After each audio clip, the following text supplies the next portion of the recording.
Marami nagtatanong pa rin sa atin mga pards. Sabi kasi nila, paano ko daw napapataas yung ratings ko o yung cancellation ratings. Mapapansin nyo, tumataas na yung ratings nyo. Kasi dati ginagawa ko talaga para tumaas. Patong muna tayo sa ibabaw. Doon na lang sir, patong na lang sa amin sir.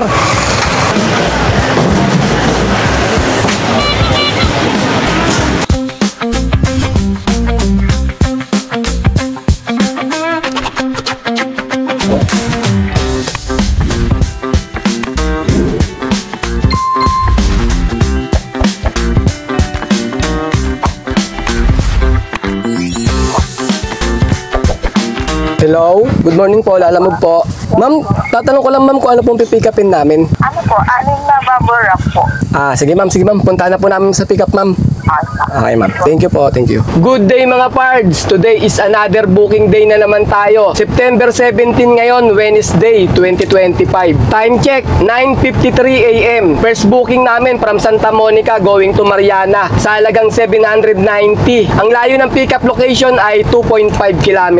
1,000 kg to. Papunta na kami sa may pick up location. Okay mga pards, papunta kami sa may first booking pick up namin. Yung first booking pick up natin, 6 daw na bubble wrap tsaka masking tape, isang karton. Diyan yan, malapit sa may Sabarte LTO along Commonwealth Avenue. Pero pag sa map, Don Mariano Avenue nakalagay eh. Pero bungad lang naman ng Commonwealth to mga pards, pagpasok lang. Doon na yung pick up location natin. Kaya samahan nyo kami ngayon sa biyahe namin kay Lalamove. Kasi kahapon mga pards, medyo maganda yung kinita natin. Naka 2K na malinis kami. Maganda kasi yung kalsada, madaling nakapag-deliver. Walang ganong traffic mga pards. Hindi gaya pagka araw ng mga Biyernes, talaga matinding traffic eh. Kahapon, maluwag yung kalsada kahit sa EDSA. Mabilis kami nakakarating sa mga drop-off location namin. Kaya sana, kumita kami ng maganda ngayon, katulad kahapon. Sana maganda rin yung kalsada. Hindi siya ganong mga traffic para mabilis tayong makakapag-deliver sa mga drop-off location natin.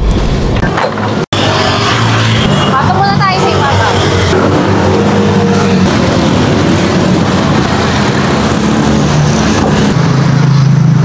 Okay mga pards, na-pick up na namin yung first booking. Papunta na kami ng drop-off location. Medyo matumal, mahirap maghanap ng kasabay. Ang tagal bago may tumunog eh. Ang layo ng drop-off location namin ay 19 km. Alright, let's go! Ganoon na lang mga pards, unang diskarte namin ni tatay. Ihatid muna namin to para mabilis namin may drop-off. Tapos kukuha kami ng panibagong booking. Medyo mahirap kumuha ng booking ngayon dito eh. Matumal kasi. Maya-maya na tayo mag-double booking pagka medyo lumakas. Yung mabilis tayo makakuha ng kasabay. Nandito kami ngayon sa may Don Mariano Avenue o mas kilala sa tawag na Commonwealth. Marami nagtatanong pa rin sa atin mga pards. Sabi kasi nila, paano ko daw napapataas yung ratings ko o yung cancellation ratings. Wala mga pards, ang ginagawa ko lang talaga, hindi talaga ako nagka-cancel kahit anong mangyari. Kasi once na nag-cancel tayo, kahit hindi tayo nag-cancel, yung client na nag-cancel, mababawasan pa rin tayo. Kaya ginagawa ko talaga, kahit na buraot yung booking, tinutuloy ko na lang. Huwag lang talagang mabawasan yung ratings natin sa cancellation. Kasi sa ngayon, pag tayo nag-cancel, napakabilis mabawasan. Mauubos agad yung ratings natin. Tapos kasabay mo pa ng mga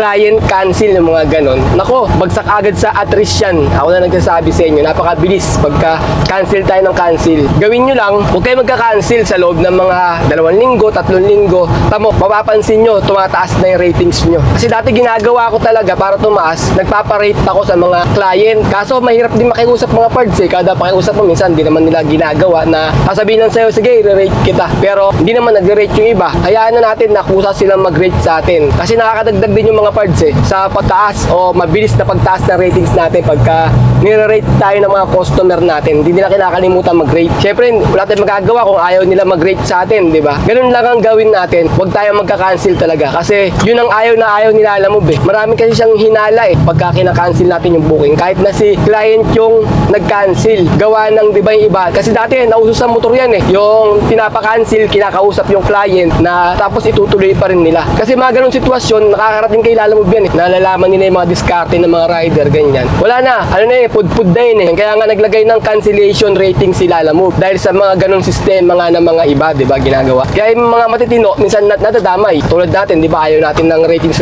na kasi tayo rin naman na nahihirapan eh pagka bumabay account natin. Kadalasan talaga dyan, pag bababa talaga account mo, mahina yung account mo sa agawan ng booking mga parts. Lalo na pag marami kayong nakapaligid dyan, nag-aagawan kayo sa booking, talo ka pagka mababa ang ratings mo. Ganun na ngayon mga parts. Dati kasi, ang ano ni Lalamove, system niya, palapitan. Kung sino ang pinakamalapit na driver o rider sa pick-up location, sa kanya mapupunta. Ayun, nung araw na wala pang cancellation ratings. Kasi naabutan ko yan nung motorcycle rider pa ako nilalamove, ganun yun. Tapos hanggang sa wala na, hindi na gumagana yung palapitan, gawa ng marami nga nagka-cancel, tapos tinutuloy pa rin yung booking. Nilagyan nilalamove ng cancellation ratings. Dati kasi ratings lang driver ratings. Dun bumabase yung 5.0, ganun. 3.0, 4.0, 4.9, ganun yung ratings mo. Driver, iba yun. Dati nakikita namin sa apps namin mga driver yun Ngayon, tinanggal nilalamove yung ratings na yun. Tanging nakakita lang nun yung mga apps ng client. Nakikita nila yung driver's ratings natin. Sila nakakita nun. Ngayon, ang nakikita na lang natin yung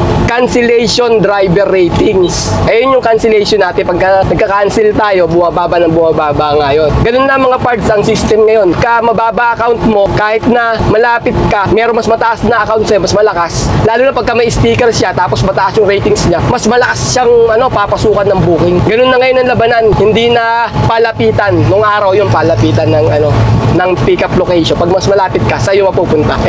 Kung naabutan nyo pa ngayon dati, pabilisan mag-swipe Huwag ka pipikit, wala pang ganun, cancellation rating. Wala pa yung system na palapitan sa kanya bibigay. Pabilisan mag-swipe, naabutan ko pa yun. Kailangan talaga, huwag kang pipikit, huwag kang kukurap. Pagka kumurap ka, naunahan ka ng slide. Sa kanya kahit na 5 km yung layo, sa kanya mapupunta yun, basta pabilisan. Ganun nangyayari dati. Ngayon, binago ng binago, nag-upgrade ng upgrade si Lalamove. Hanggang sa pinakalas na upgrade niya, yung cancellation ratings nga. Ayun mga parts, kaya ingatan nyo yung cancellation bar nyo na wag maubos. Wag tayo lagi magka-cancel. Ayun lang mahirap dun Pagka buraot yung natin, client natin, di ba? Halimbawa 300 kg, tapos halos mapupuno ng sakyan. Hindi natin magawang i-cancel kasi nga maapektuhan yung ratings natin Yun lang ang pakit dyan sa cancellation ratings. Pero meron din kasi meron din kasi basihan sila alam mo kung bakit niya nilagay yun. Kaso nga lang, nahihirapan din tayong mga matitinong driver na gusto natin laging tama yung mga di ba? Kung minsan yung mga buraot, wala na tayong nagagawa. Napipilitan na tayong wag lang tayo mabawasan ng cancellation ratings. Kita nyo mga pards, halos magdadalawang linggo na kami walang cancel ni tatay. Nakaraan na sa 3 bar, bawas din 3 bar ng konti. Ngayon, nasa 4 bar na siya, nagkaroon na ng konti sa 4 bar. Nasa excellent na ako na naman mga pards. Bumalik na yung ratings to sa excellent. Pero manipis na manipis yung yung guwit sa may 4 na bar ng excellent ratings natin.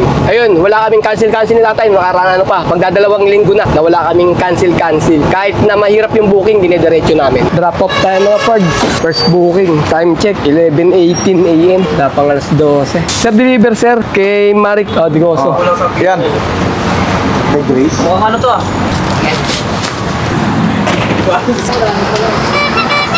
Thank you. Dahil nandito kami sa may Doña Aurora Boulevard mga pards, dediretso na kami ni tatay sa may Binondo para doon kami mag-aabang ng booking. Manananghalian muna kami kasi 11:23 AM na, mag-alas 12 na. Bili rin kami ng pagkain doon tapos saka kami maghahanap ng booking doon. Sana makachamba tayo ng double booking doon na maganda-ganda para maganda yung kita mamaya. Basta diskarte lang tayo mga pards. Sa una medyo mahirap talaga kay Lalamove pagka lalo na bago ka lang, ginagamay mo pa, pero pag medyo nagamay mo na, magkakaroon ka ng diskarte kung anong diskarte yung gagawin mo para kumita ka kahit papano dito. Basta tiyagalan mga pards, tuloy-tuloy lang yung biyahe natin. Ganun lang ang diskarte dito. Saktong alas 12 mga pards. Manananghalian muna kami ni tatay habang nag-aabag ng booking dito sa may. Nasa may Binondo na kami Kain muna kami.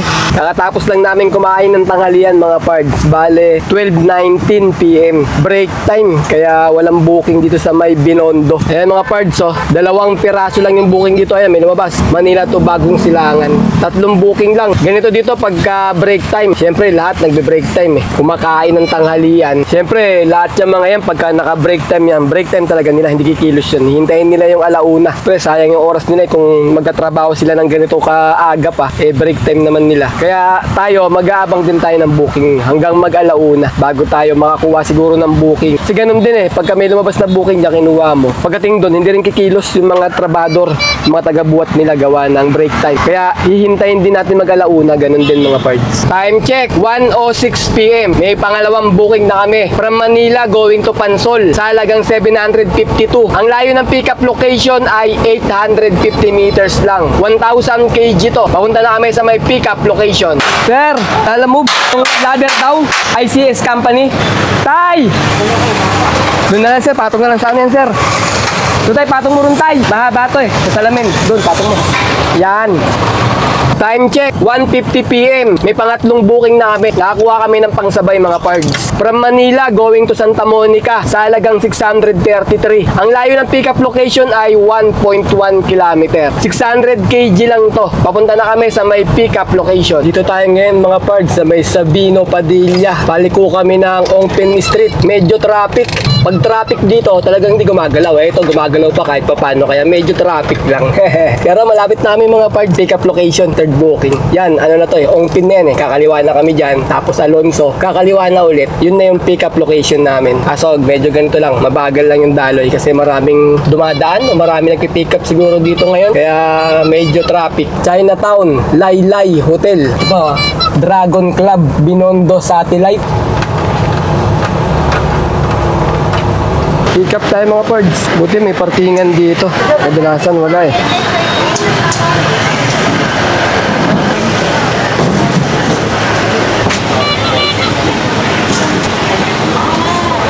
Medyo matagal din yung pag-abang namin ng booking doon mga pards kasi alas 12 nandun na kami sa may Binondo. Siyempre break time, hinintay pa namin mag-alauna bago dumagsa yung booking. Tapos nakakuha kami ng pangalawang booking, alauna. Tapos nag-abang ulit kami ng kasabay. Ang hirap pumarap ng kasabay mga pards. Bale hindi siya gano'ng malakas ngayon dyan sa Binondo. Hindi gaya pagka malakas talaga. Sunod-sunod yung bato. Yung mga oras ng alauna parang matumal pa eh. Kaya natagalan din kami bago nakakuha ng sunod na booking yung pangatlo. Okay na tong dalawa na to, bababa na namin sa mga drop-off location nila kasi baka matagalan tayo eh. 2:41 PM no. Baka may hanapin yung second booking natin. Bali, nasa may recto tayo mga pards. Kakaliwa tayo ng Nicanor Reyes. Dito, kaliwa na tayo. Pagkatapos, kakanan naman tayo ng Espanya. Doon tayo dadaan sa Espanya. Dire-diretso lang yun hanggang makarating naman tayo ng Commonwealth. Sa Commonwealth, kakanan tayo ng Katipunan. Doon yung pagdideliveran natin sa may Manila Water, Balara Business Area. Yung Manila Water doon sa may Balara, doon ang pagdadala nito mga ladder o hagdanan na daladala natin. Kanina, hinanap namin itong ladder, yung pickup location kasi walang nilagay na pangalan eh. Ngayon, sabi mo tatay, baba ka tay kasi may ladder doon. Oh. Tanong mo nga kung ayun yung pick up natin yung ladder. Ngayon, bumaba si tatay, pinagtanong-tanong niya. Hindi niya nakita, bumalik. Sabi niya, hindi ko makita yung rubber eh. Rubber pala hinahanap. Ay ko ladder! Kaya hindi nakita ni tatay. Sige.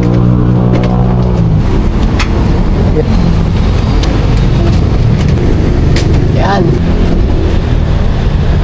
Okay, na-deliver na natin yung second booking. Papunta kami ng third booking drop-off namin. Ang layo na lang ng drop-off location ay 10 km. Alright, let's go! Okay, nandito tayo ngayon sa may Katipunan, Balara. Tapos kakanan tayo ng Commonwealth dyan. Tapos ang deliver natin ay Barangay Santa Monica, Novaliches. Bale, ang eta natin ay 25 minutes mga pards. Bago tayo makarating sa may drop-off location. Sa may Commonwealth na tayo mga pards. Okay yung kalsada ngayon. Maluwag, katulad kahapon. Ganun din, maluwag eh. Himala ngayon, walang ganong traffic time na sasalamuha sa kalsada. Wala resibo binigyan tayo, no? Ayun, di ba? Nandyan siguro. Ito, andito na siguro resibo.